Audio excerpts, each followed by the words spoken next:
Hello and welcome to Inside Sports. I'm Wes Decker. Let's get right into this week's show. Kevin Dunleavy of the Herald Mail joins me, so that means that boys basketball is coming up. But, Kevin, here's one thing that just confounds me, and I wanted to throw this out because over the last several days, Antietam Cable has done several live basketball games, and at each of those games at some point, somebody has come up to me to shake my hand.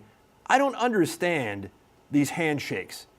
Why can't it just be a straightforward hand? How do you know when somebody's bringing something different than the standard handshake? Do you ever run into this? Yeah, and then the half hug, and you right. just don't know where to go with this stuff. I just, I want to go back to the 1970s when I knew what to do. I know, I'm completely confused because I don't know at what angle somebody is coming with these handshakes. I don't get it. I am so confused. And then, so my hand winds up being very, very limp. And I don't mean to do like the dead fish, but I'm just thinking, okay, at that point, they can kind of drive the bus on the handshake. You know what I'm saying? Yeah. The thumb gets involved, and I don't know. Well, every time I shake hands with Kevin Naylor, for some reason, he ends up, just grabbing my fingertips. And right. I just don't understand. It's like the old G.I. Joe with the kung fu grip. It's like this right here somehow. Anyway, yeah, it's just one of those things. I'll never understand. I was hoping you could shed some light on it, but I think we're clearly in the same boat on this. So we won't shake hands. We'll just go ahead and get into boys basketball. IPSL championship game on Saturday night. A lot of build up for this. We were thinking this is going to be a tremendous game. St. Maria Goretti, St. James. Last year, Goretti won the IPSL title in a game by 1 point. Yeah. St. James had won the previous matchup by 1 point. This year, the first game went to overtime, decided by 5 points.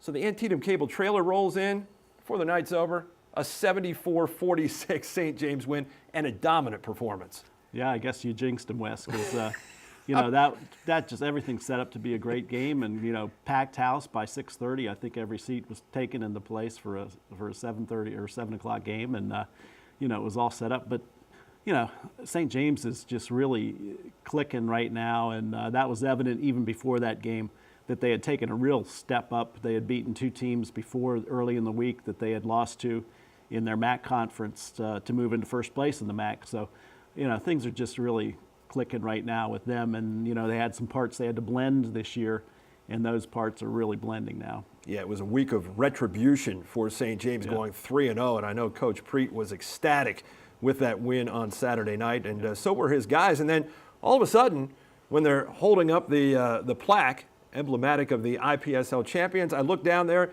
and who's in the picture but Justin Robinson? So he came back from Virginia Tech to be part of that, in sharing some of the revelry with many of those guys that he played with last year. So that was kind of cool to see. But the game itself, Goretti got out to a 10-4 lead, and you're thinking, this is a repeat of the last game. St. James is turning the ball over, not looking good, and then all of a sudden it all turned around. And it turned in a very interesting way near the end of the first quarter. You have Chandler Penn hitting a 3 for St. Maria Goretti, or at least you think, but there was a foul called against St. James that nullified the Goretti basket. So instead of Goretti increasing its lead by 3, the game remained where it was. The Gales don't score. St. James winds up getting 2 points before the end of the first quarter, and they take the lead to the second. And then when that second quarter began, Kevin, it was all St. James. I mean, they made their first 10 two-point field goals of the second quarter and opened up a margin that Goretti could just never cut back into. Yeah, and it was just a show of force with their brothers. The Golden brothers scored. They had 9 possessions to open the second period, and they scored on 8 of them, the 2 of them. And Goretti just couldn't match up front with them. They have 3 inches at least on anybody that Goretti could put out there, and it really showed. Yeah, Grant Golden for the night, 28 points, 13 of 19 field goals, 18 rebounds, 2 assists, 3 steals, 3 blocks. Couldn't have affected that game in any more ways than what he did. St. James shot 51% from the field to Goretti's 30, and Goretti was just 5 of 24 from three-point range. St. James out-rebounded Goretti 39-24. Still turned the ball over 4 more times than Goretti, but it didn't matter at all. And now St. James has won 6 in a row. It was the 13th time this season the Saints have scored 70 points or more. They have no trouble putting points on the board. Oh, not at all. And they don't go real deep in their bench either. So those are guys that are in really good shape. But they, the key to that kind of offense that runs well is rebounding, and that's what the Goldens give you. And when you can get the ball off the boards and take it, and those guys can run and and deal it too. They can pass well, so it's just a huge advantage that they've got with those two kids. And don't forget about Jordan Bartlett at the point, who I thought was just tremendous. His game on Saturday night was just one of those that really helped push St. James over the top just by the way that he managed it as the quarterback of that offense. Speaking of point guards, Jarrett Lozich at Clear Spring suffering an injury last week. What's the latest on that? He's going to see his doctor next week. He's got a stress fracture. Those are always seem to be something that's unpredictable how that's going to turn out. That it's such a feel thing. You don't know. One day you can wake up and feel much better. So I think it's going to be a kind of a day-to-day process with him. That's a huge loss because he gave them an element with his quickness that without that they probably are going to lack. So they may have to settle back into a zone and maybe play a little different and maybe be more conservative and not quite run as much. Yeah, not the right time of the year for that at all for Clear Spring. Very ill-timed. North Hagerstown and South Hagerstown, that game rescheduled from Tuesday to Wednesday. That will have happened by the time the show airs, but just wanted to give North some props here. 4 straight wins coming into that one, but South has beaten them 5 straight times. So clearly the Hub's very motivated for that one in the MDCC tournament with Broad Fording, who's been playing tremendous basketball. Yep. Number 2 seed there. Won 12 of the last 13 games coming into that one, 9 straight against MDCC competition. So that will be underway, and we'll be able to talk about some of that next week. Kevin, thank you very much for being here. Thank you, Wes. Maybe we'll leg wrestle later. That way we take the hands out of it. Coming back after this, more basketball. Ryan Grable, head coach of the Williamsport Boys, will join me in just a moment. This is our home. It's where we've all decided to put down roots and raise families, not because we had to, because we wanted to. And as a business owner, you pour every ounce of energy into doing what's right for you in this community, and you won't and you don't stop until you get what you want, and neither do we. We're Antietam Cable Productions, and it's time to stand up and be seen and heard. You have a voice, and we'll help you tell your story. Antietam Cable Productions, putting the beat into the heart of your business. Don't give in to the winter blahs when bad weather hits. Sleet, ice, and snow days are perfect days to cuddle up with Antietam Cable. Antietam Digital Cable offers a huge selection of on-demand movies and shows to watch when you're snowed in. It's like having a multiplex movie theater right in your own home. Ordering is simple. Go to Channel 1 to make your selection, and your choice plays instantly.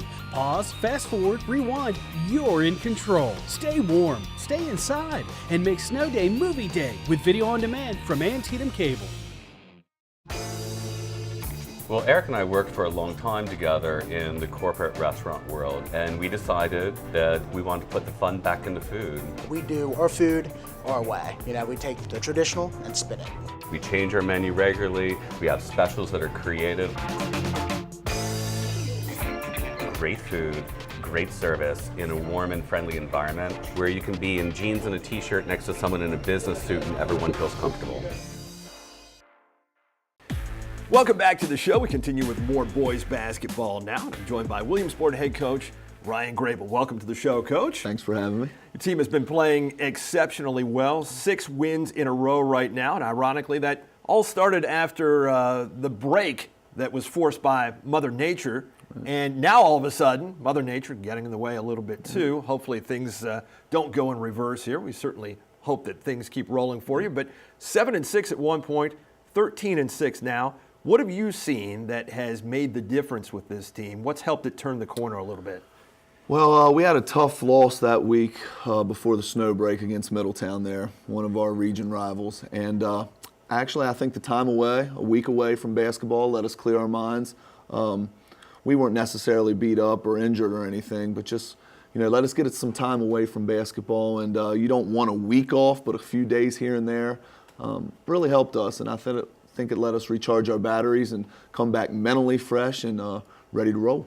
And since you came back, as I said, nothing but victories, and 4 of those coming on the road. Yes. And that's pretty impressive. And also throw in the fact that you had a number of games in a short period of time, Right. 5 games in the span of 10 days, and you had 2 back-to-backs in a 6-day span.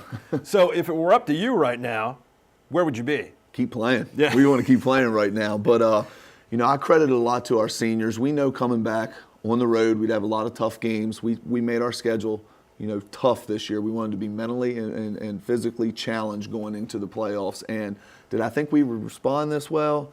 Not so much. But we had a good group of seniors, obviously led by Michael Riley, who were just hungry to play some basketball. And this is kind of the way we want it. You want to go into the playoffs playing against good, solid teams, and you want to be ready, battle-tested on the road. So I think the last 2 weeks have been great for us, and to win some back-to-back games too, particularly by the margin we have. I'm very pleased with where we're at now.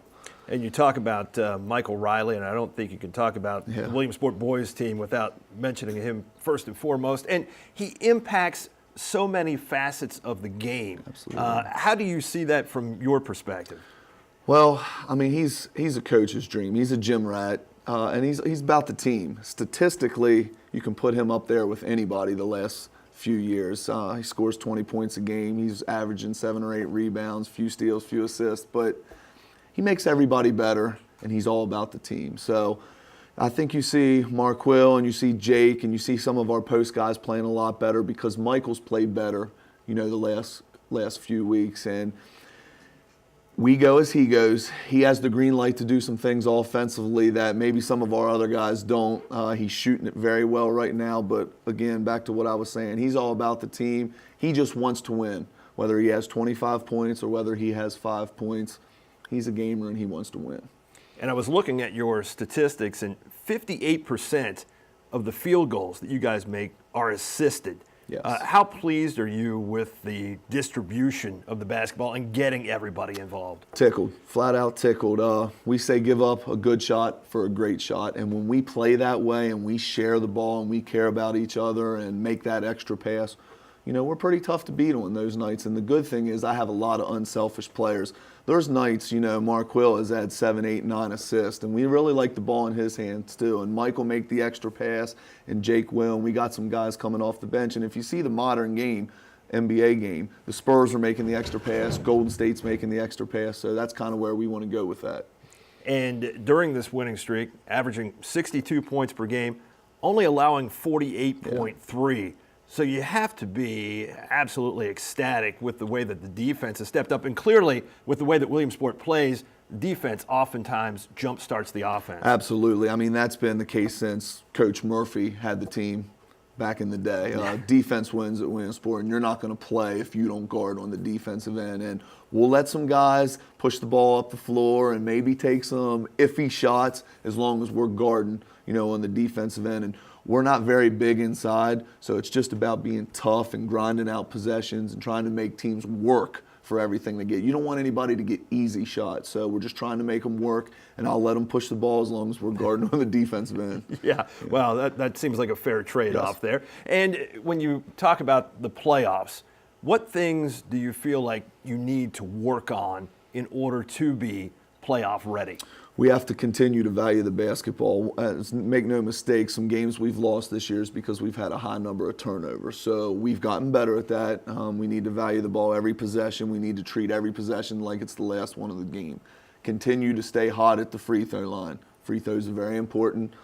Continue to guard. And then just be ready, be ready for what anybody brings to the table that we can play. In the playoffs, everybody's 0-0. It's win or go home. So a lot of times it's just about the team that executes better and the team that wants it more. So we just got to continue to stay focused. These last 6 games have been great, but they don't mean anything when the playoffs come out. So you just want to continue to get better and grind and, hope it ends up on your end. Well, Coach, best of luck. Always great to see you, and we'll look forward to what happens in the playoffs. And hopefully you're back on the court very soon. Yes, sir. Thanks, Wes. I appreciate it. I'll be back right after this, joined by Bob Parsoliti. We'll talk girls basketball in just a moment.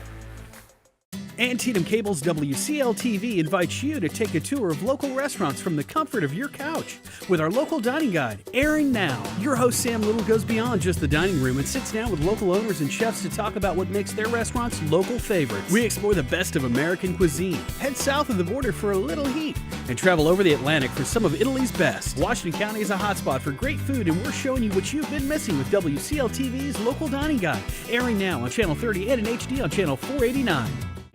Don't give in to the winter blahs when bad weather hits. Sleet, ice, and snow days are perfect days to cuddle up with Antietam Cable. Antietam Digital Cable offers a huge selection of on-demand movies and shows to watch when you're snowed in. It's like having a multiplex movie theater right in your own home. Ordering is simple. Go to Channel 1 to make your selection, and your choice plays instantly. Pause, fast forward, rewind. You're in control. Stay warm, stay inside, and make Snow Day Movie Day with video on demand from Antietam Cable. Sports fans rejoice. Antietam Cable's sports package delivers all your sports action, including NFL Red Zone and MLB Network. Don't miss a touchdown, three-pointer, or home run from your favorite teams in your region or across the country. From pro to college to life in the great outdoors, Antietam Cable has your sports coverage. Sports Plus. Order now and get 60 days free. Instant activation with a digital box. Call Antietam Cable now, 301-797-5000. Welcome back to the show, and we continue with girls basketball now. Joining me is Herald Mail insider Bob Parsiliti. Welcome back to the show, Bob. Thanks for having me on. Now, last Friday, it was a matchup between Boonesboro and Smithsburg at Smithsburg. And I think before the season, if you looked at this matchup, you'd probably say, well, it'll probably be a pretty competitive game. But the way things have gone this year, Boonesboro came in 12-6. Smithsburg came in 6-12, so the polar opposite record-wise. But all of a sudden, Smithsburg was the team with a winning streak, albeit a very short one at that point in time. And Boonesboro was coming in off a win over North Hagerstown. So what did we expect on Friday? We thought we'd have a tussle between those two teams, and that's basically what we got. 42-35 was the final. Smithsburg coming back to win that game. It was anything but aesthetically pleasing, but for the Leopards, that was a big win. It was pretty huge, especially the way they came back. And, you know, there was a point in the game where they really took the ball out of Boonesboro's hands. Boonesboro's kind of challenged. They have a smaller margin of error right now because they have 3 or 4 guards that are hurt. And it takes away their ball handling possibilities. And Smithsburg sort of took advantage of that, and they kind of pounded it in, and I think just basically won it at the line. I mean, I think they went like 14-21 in the second half after going 1-6 in the first half. Yeah, they certainly turned that around. They also turned around what was a 7-point Boonesboro lead in the first half, and it just seemed like Boonesboro could never put Smithsburg away. And if they were going to win that game, they were going to have to get a greater margin because Smithsburg just kept hanging in there. And then in the second half, Smithsburg was between 4 and 5 points in that third quarter for a long time. And then Haley Bechtel hits a huge 3 at the end of the third quarter, a buzzer beater. It's a 1-point game going to the fourth. And at that point, Smithsburg took over. As you said, and Boonesboro couldn't put the ball in the basket. They missed their first 11 field goal attempts in the fourth quarter. And you look up at the scoreboard, and all of a sudden, the Leopards are up by 7 points. Well, and that was the problem. Boonesboro did a great job early to get the lead. I mean, it was either turnover or one shot for Smithsburg, and Boonesboro was taken down the other side. And if they had just scored even half of them, they probably would have put away Smithsburg a lot earlier. But they couldn't make any baskets. They couldn't make anything. And part of the problem with the injuries that Smithsburg's having, or Boonesboro's having, Taylor Strasser is becoming basically the point guard, and she got in foul trouble. And when she got 2 real early, and then she got her 3rd right toward the end of the half, all of a sudden it takes and changes everything because there's not really anybody with super experience handling the ball to bring it up the floor. And Smithsburg took advantage of that with the press. And some of the key players early in that game, Erica Lindsay, early for Smithsburg, kind of got them out to a lead that they held until the last 2 minutes of the first quarter. And then, as we said, Boonesboro took over from that point. Smithsburg didn't get the lead back until 30 seconds into the fourth quarter on a basket by Brett Grove. but it was Haley Bachtel and the rest of that team making free throws down the stretch. Heck, I think Boonesboro scored with, about 2.5 minutes to go, never scored again in the game. Yeah. And that's just sort of how it played out. And again, a big win for Smithsburg at the time. That was Smithsburg's third in a row. The Leopards have now won 4 in a row as we tape here on Tuesday. Do you think Smithsburg's starting to find a little bit of something here? Clearly, when you string some wins together, the confidence builds. There's no doubt about that. I talked to Coach Chip Bachtel after the Boonesboro game, and I said, well, you're on a roll here. And he said, part of it is that everybody's getting healthy. Erica Lindsay was hurt for a little bit with a shoulder, and everybody's starting to come back together, and they're winning and have a little bit of confidence. And, no better time to do that than this part of the season when it's time to start looking at the playoffs. I think they did a little bit of that last year in order to make their run. So, if they can hold on and keep it going, it's only can say good things for Smithsburg. Yeah, during this 4-game winning streak, averaging 50 points per game and allowing less than 37. And all year long for Smithsburg, before they started this winning streak, holding other teams down has been a real problem. Defense had not been good throughout the course of the season. And I saw Coach Bachtel on Saturday, and I said, hey, big win last night. He said, any win's a big win right now. So, as we said, now the win streak up to 4 as we tape here on Tuesday. So, Smithsburg with 2 winnable games left in the regular season before that playoff draw comes out next week. Bob, thank you very much. Thanks for having me on. That'll do it for girls basketball this time around. When you come back, wrestling with Andy Mason. We'll be back in just a moment.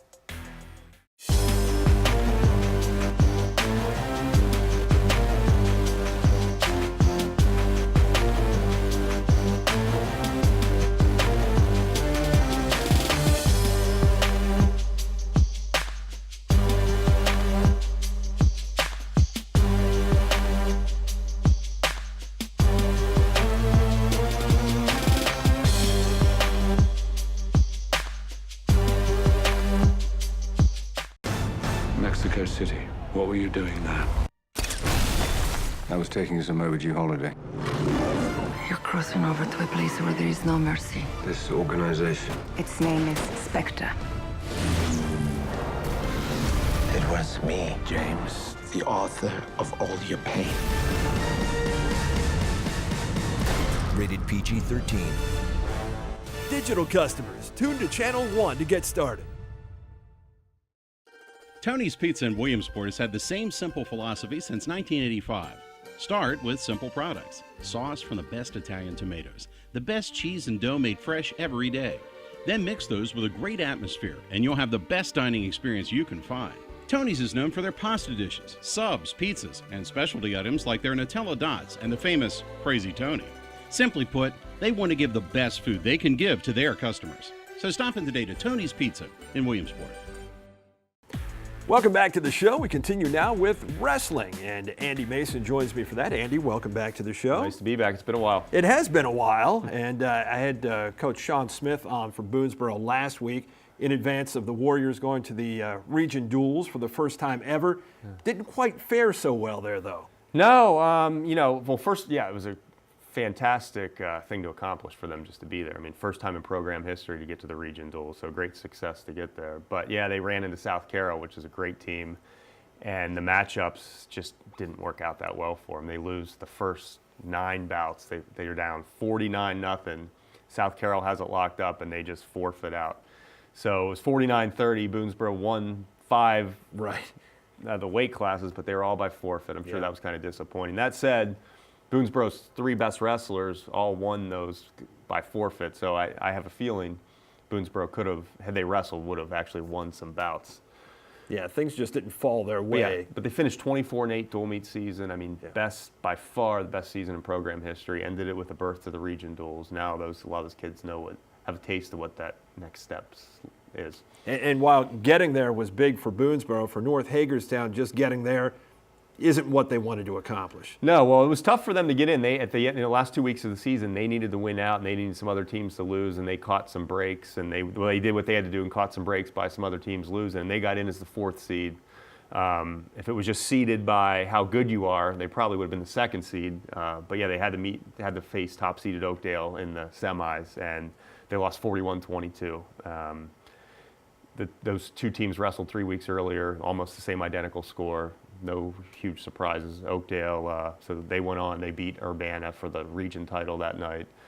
Then they went to the state duels, and Oakdale won in the semis and lost to Damascus, North's old nemesis, in the final. Damascus has now won 4 straight 4A, 3A state dual titles. Wow, yeah, that's a juggernaut at Damascus. Yeah. Well, now with all of that behind us, still the big prizes are out there. Oh yeah, it's And- tournament season now. This is what people really Yeah. get excited Yeah. about. You know, we got the county tournament this weekend, the region tournaments the next weekend, then states first weekend of March. Well, let's concentrate on the 26th annual county tournament Right, first. yeah. And Always- this should be, to me, looks like it could be very interesting this year. Yeah, 26th annual. Only 3 teams have ever won it. Williamsport's won it 10 times, North's won it 9 times, Smithsburg has won it 6 times. South High's finished as high as second a few times, Boonesboro's finished as high as third a few times. But a few years ago, after the 18th annual, it was 6-6-6, Smithsburg, North, and Williamsport. And since then, it's been just North or Williamsport. And North's won the last 2. They're coming in as, like I said, the 2-time defending champ. My crystal ball, or I shouldn't even say, I think most people who are thinking, if you follow wrestling, you got to think North's the favorite. They probably will win. The predicted order of finish is probably North, Williamsport, Boonesboro, Smithsburg South this year. Now, that said, if anyone can beat North, I think it's Williamsport. If North is a little off, Williamsport has a great day, Williamsport could win. They love that Clyde Downs trophy at Williamsport, maybe more than any other school. They really like the county tournament. They won it more than any other team. They've got a great team. They could give North a run. If they have a great day, North's a little off. Now, if Williamsport has a bad day and Boonesboro has a great day, Boonesboro could get second. Boonesboro and have its best finish, and it'd be fitting season for them to have their best finish at the county tournament. Oh, no question about that. Yeah. But North and Williamsport have finished 1-2, regardless of what the order's been, 14 times. So as we say, if things sort of go to form, you would think that would be the order of finish again. But it could be a close one. Yeah, it is. I think it's going to be close. Last year North won 8 of the 14 weight classes. Now, four of those kids from North, Hoyt Cheney, Isaiah Brooks, Brian Stewart, and Aaron Brooks are back. The other 4 graduated. I don't know. They're not going to win. I don't see North winning 8 weight classes this year. It's going to be closer. Do we see the 14th and 15th all-time, 4-time county tournament champions? I would bet on that. Justin Beckley and Tanner Canfield. Obviously they're both seniors, both 3-time champions. My money would be on them it's not going to be a layup though. Only a few layups at the county tournament, and I say that's the Brooks brothers winning and Brian Stewart winning. Those are like sure bets. And maybe Brandon Nagati at South. Well, and I should maybe throw in maybe more than that. You got Bryce Scott at 220. Yeah, Kobe Baker. Yeah, actually, there are a lot of big-time favorites. The more we think about it. Yeah, there are a lot of huge favorites. Yeah, I take that back. well, North has won 2 of the last 3, but as we said, could be some other players in the mix here this year. 8 total reigning champions back this year in the tournament, and it will be held at South Hagerstown. And that is Saturday. Yeah, it starts at 11 a.m. with preliminary bouts. Finals are set for 3. So it's like a nice little 6-hour tournament. In at 11, out at 5. Lots of excitement. And wherever a wrestler wrestles, in terms of the weight class in which he wrestles in this tournament, locked in for the rest of the season. That's where they are, yeah. So, coaches can't just plug in wrestlers where they try to win the county tournament. They have to be thinking, to regions, and then the states. You got to think, where's my kid? Wherever they wrestle this weekend, that's where they are for the rest of the year. And you got to look ahead. There's the bigger there's a much bigger picture than just the county tournament. As important as that is this weekend, that regions and states are even more important. Well, it looks like the weather will cooperate. I think so. For that on Saturday. Unlike indoor track and field, the state championships, incidentally, the reason we didn't talk about them this week, they didn't happen. They'll be rescheduled for next Monday and Tuesday now. And one other note, Washington County North Stars lost in the semifinals of the Monocacy Valley Cup last week, falling to Oakdale for the 3rd time this season. Final score was 6-3, and the North Stars finished their season with a record of 5-8-1. So, Andy, we'll talk county wrestling next week and look further ahead to regions. That's it for this week's show. We appreciate you watching. We'll see you next time on The Inside. Hey, your sisters and your brothers, your haters and your lovers, you gotta get up in the streets. Hey, and don't complain to mother, they hiding under cover, you gotta get up